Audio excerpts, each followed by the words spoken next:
This weekly five, I want to talk about a particular school law issue, and that is how to handle students who do not want to participate in patriotic exercises such as the Pledge of Allegiance.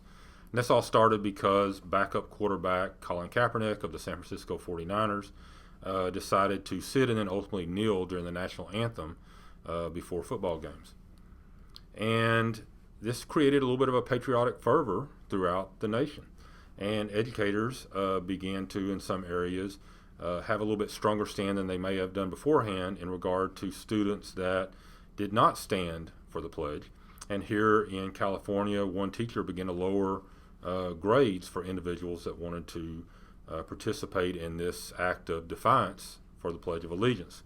And so what we're going to look at is in Texas schools, what is required and not required, and what does the law say. And in Texas schools, it says that public schools must have the U.S. and Texas flags prominently displayed in each classroom, and then we recite the pledge to both flags each day. But is that something that we have to force everybody to do, or do we even have the ability to force everybody to do it? And the answer is ultimately no, and here is the reason. In 1940, the Jehovah's Witness group pushed a court case all the way to the Supreme Court to say that they did not want to say the Pledge of Allegiance. That was something mandated in schools at that time as well. And the reason they didn't want to do that is because in their religion is that saluting the flag is a form of idolatry. It's putting the flag on the same level as God in their eyes, and therefore they did not want to do that. In 1940, the Supreme Court said, tough, you need to go ahead and do it anyway. But ultimately, it came back to the Supreme Court in 1943, and they reversed that decision and said that students did not have to say the pledge if they had religious reasons to do so. And that ultimately led to a lot of other things that came up at some point, and reasons of conscience and various things like that. But ultimately, for the first time, is that the patriotic exercises like saying the Pledge of Allegiance didn't have to be done by every kid. And so we even have it codified in our Texas Education Code, which says that students can be excused from saying the pledge upon written request from parents.